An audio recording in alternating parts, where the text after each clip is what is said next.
14 жаштагы кыз 5 кабат үйдүн чатырынан секирген. Ошто 14 жаштагы кыз 5 кабат үйдүн чатырынан секирип кеткен. Бул тууралуу Ош ОЭБтин басма сөз кызматы билдирди.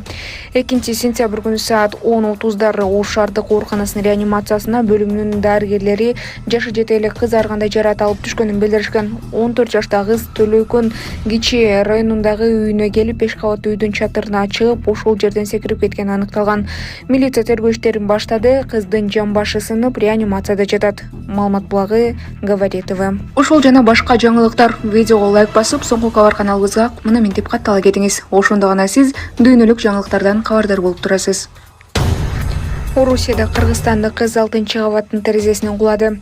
Санкт-Петербургда кыргызстандык кыз 6-кабаттын терезесинен кулап кеткенин жергиликтүү маалымат каражаттары жазып чыгышты. Маалыматка караганда, каргашыл окуя 3-сентябрга караган түнү шаардын Москва районундагы Заставская көчөсүнө жайгашкан үйдө болгон. Журналисттер кызды 6-кабаттагы батырдын терезесинен түртүп жиберишкен. Андан кийин алар кызды унаага салып, алып кетүүгө аракет жасашканын жазышты. Жабырлануучу аман калган, бирок оор жаракат алган. Ал реанимацияда. Аны 3 мигрант кыргызстандык 2 эркек жана 1 кыз терезеден ыргытып жибергени белгилүү болду. Окуя болгон жерге полиция кызматкерлери келген. Алар жабырлануучу дагы 21 жаштагы кыргыз жараны экенин аныкташкан деп айтылат маалыматта. Маалымат булагы аралаш маалыматтар. Урматтуу Москва шаарындагы мекендештер, эгерде сизди тиш оорусу тынчсыздандырып жатса, анда сизге Умбем клиникасын сунуштайбыз. Стоматология заманбап техникалык каражаттар жана материалдар менен камсыздалган. Жогорку даражадагы адистер өз ишинин сапатына кепилдик беришет. Хирургиялык стоматология, тиштерди кооздоп калыбына келтирүү, кандай гана оор абалдагы тиш болбосун, оорутпай алып салабыз, жулабыз. Тиштерди кесипкөй чеберчиликте, гигиеналык тазалоодон өткөрөбүз. Брекет системабыз да бар, имплантация жасайбыз. Металлокерамика, цирконий жана башка түрлөрдү колдонуу менен сиз каалаган сапатта тиштериңиздерди оңдоп түзөп, салып жана тазалап беребиз. Биздин дарек Москва шаары, ВДНХ метросу, Кондратюка көчөсү 2, байланыш номеру +7 925 103 22 55. УКМК Токтогул районунда мурда мыйзамсыз менчиктештирилип кеткен бир катар социалдык объектилер жана жер тилкеси мамлекеттин балансына кайтарылды. УКМК Жалал Абад облусунда бир катар социалдык объектилер жана жер тилкелер мыйзамсыз менчиктештирүү фактыларын аныктады. Алсак жалпы 1,3 гектар болгон Токтогул автобекети мамлекеттин балансына өткөрүлүп берилди. Ал 2009-жылы мыйзам бузуу менен жеке адамга төмөндөтүлгөн баа менен сатылган. Автобекеттин базар баасы 64 миллион сомго бааланууда. Мындан тышкары Токтогул районунун Торкен айылында жайгашкан мурда мыйзамсыз менчиктештирилген 2342,8 метр квадрат соода комплекси мамлекеттин балансына кайтарылды. Бул комплекстин базар баасы 4 миллион 155 миң сомду түзөт. Токтогул шаарынын мэриясынын балансына Токтогул шаарынын Козубеков атындагы паркынын аймагында жайгашкан 1,49 гектар жер тилкеси менен жайкы кинотеатр өткөрүлүп берилди. Анын базар баасы 74 миллион сомду түзөт. Муну менен катар Токтогул районунун Токтогул шаарынын Тайбала кечүү тилкесинде жайгашкан 2 гектар көп жылдык көчөттөрдө бар жер тилкеси мамлекеттин менчигине кайтарылды. Жер тилкесинин базар баасы 7 миллион сомду түзөт. Учурда УКМК тарабынан мыйзамсыз менчиктештирилген жер тилкелерин жана ишканаларды аныктоо жана мамлекеттин балансына кайтаруу боюнча иштер уланууда. Маалымат булагы УКМК пресс борбору. Чүйдө бир жумадан бери 15 жаштагы Элиза дайынсыз болуп жатат. Чүйдө 2009-жылы туулган Изагалиева Элиза дайынсыз болуп изделип жатат. Бул тууралуу Чүй ОЭБтен билдиришти. Маалыматка караганда, милиция анын жакындары кайрылышкан. Кыз 27-августда болжол менен саат 13:15 чамасында кантта үйүнөн чыккан бойдон дайынсыз болуп жатканын айтышкан. Кимдердин сүрөттөгү жаранды көргөн болсо 0312 616 907 0313 25 21 47 0709 502 915 номерларына чалсаңыздар болот. Маалымат булагы Сереп Медиа. Бишкекте көп кабаттуу үйдүн терезесинен чыгып алып бийлеген кыздын видеосу тарады. Жалал Кичи районунда көп кабаттуу үйдүн терезесинен чыгып алып бийлеген кыздын видеосу тарады. Видеодо Тыналиев көчөсүндөгү 9-үй тартылган. Маалымат булагы Сереп Кейжи. Алматы облусунда күйдүргү шектелген 4 учур катталды. Алматы облусунун Уйгур районунда күйдүргү оорусуна шектелген 4 учур катталганын аймактык инспекцияга таянуу менен Инфо бюро басылмасы билдирди. Маалыматка караганда мал ветеринардык кызматка алдын ала кабарланбай союлгандыктан иликтөө иштери татаалдашкан. Ордунун себептерин билүү үчүн адистер мал союлган жерден анализге үлгү алышты. 12 августта аталган аймакта малдарды Сибир жарасына каршы эмдөө иштери жүргүзүлгөнү айтылат. Ал жакта дезинфекциялоо иштери аяктады.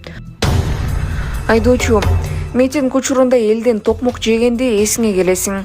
Сени көргөндө маана аябай бузулду. Мурдагы тартип сакчысы Бишкек кайгылуучусу Мирлан Талайбековго мыйзамсыз тонировка менен кармалган. Lexus унаасынын айдоочусу күбөлүгүн көрсөткөндө инспектор мыйзам баарына бирдей экенин эскертти. Ал эми айдоочу протоколдо жарнама кылбай түзүп, сылгыраак болууну сунуштаган. Мирлан, канча пикет көрдүң? Көргөн жокмун. Баары түшүнүктүү. Эмне түшүнүктүү?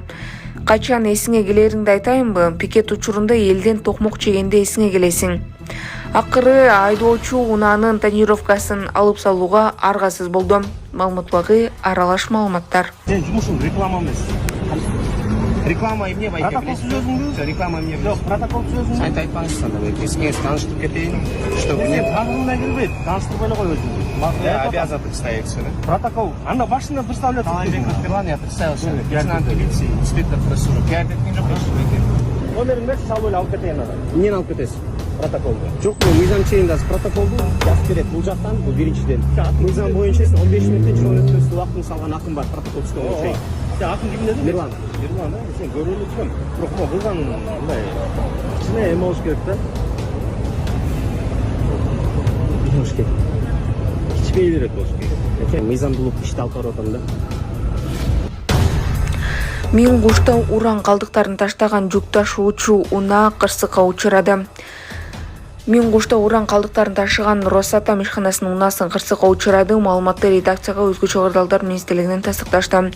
Белгилесек, кечээ 3 сентябрда Жогорку Кеңештин депутаты Мырлан Самыйгочо Жумгал районунун Миң куш айылында уран калдыктарын ташыган дагы бир оор ташуучу унаа кырсыкка кабылганын комитет жыйынында айткан. Маалым болгондой, окуя 2 сентябрда Туюк суу Миң куш арал унаа жолунун 2 чакырымында болгон. ÖKM'den билдиришкендей, Туюк суудагы эски калдык сактоочу жайдан уран калдыктарын ташууга Хово өлкөсүндөгү жүк ташуучу унаа жолдон чыгып кеткен. Окуя болгон жерде ÖKM'дин Жумгал районунун кызматкерлери, милиция кызматкерлери жана ишкананын өкүлдөрү барган. Ал эми унаадагы калдык башка жүк ташуучу унаага коопсуз жүктөлгөн. Учурда кырсыктын себептери такталууда дешти министрликтен. Белгилесек, 1-июнда да Нарын облусунун Миң куш айылындагы Туюк суу калдык сактагычынан уран калдыктарын ташыган Хово унаасынын кырсыкка кабылып, сууга кулап кеткенин эсиңиздерге салабыз. Маалымат булагы Кактус Медиа. Бишкектеги жатаканада жигит асынган абалда табылды. Бишкекте өз жанын кыюуга жеткирүүгө шектүүлөр кармалды. Бул тууралуу 1 июнтан билдиришти. Маалыматка караганда 30 августта болжол менен саат 14:21 чамасында Бишкек ШИИБдин Жузеки кызматына Панфилов көчөсүндө жайгашкан жатакананын жуунуучу бөлмөсүндө 2003-жылы туулган жаран асынган абалда табылганы тууралуу маалымат түшкөн. Аталган факт боюнча өз жанын кыюуга жеткирүү беренеси менен кылмыш иши козголгон. Кылмышка шектүү катары 1996-жылы туулган 2 шектүү кармалып камакка алынган. Маалымат булагы Сокол Медиа. Күйөөсү тарабынан бычакталган келин үйүмдүн дарегин билбей жумушума келип бычактап кетти. Акыйкатчы Жамилия Жаманбаева тынчсыздануу менен укук коргоо органдарынын жетекчилеринин айылдары үй бүлөлүк зомбулуктан коргоо жана алдын алуу боюнча зарыл болгон чараларды көрүүгө чакырды. Акыйкатчы Нарын шаарында күйөөсү бир нече жолу бычак менен сайып жиберген келиндин окуясын жеке көзөмөлүнө алды. Буга чейин социалдык тармактарда Нарын шаарындагы соода борборунун биринде жайгашкан ашканадан 42 жаштагы эркек киши 41 жаштагы аялдын мойнуна бир нече жолу бычак сайып жибергенин видео тараган. Акыйкатчы институтунун Нарын облусунда өкүлү жолдош тарабынан бычакталып оор абалда облустук органга жатканын келинден кабар алды. Мен абдан өкүндүргөнү кыз келиндерибизге карата зордук зомбулук күчөп жатканы. Бул окуяны мен тарабынан тынчсыздануу менен кабыл алып, укук коргоо органдарынын үй бүлөлүк зордук зомбулуктун алдын алууга чакырат элем.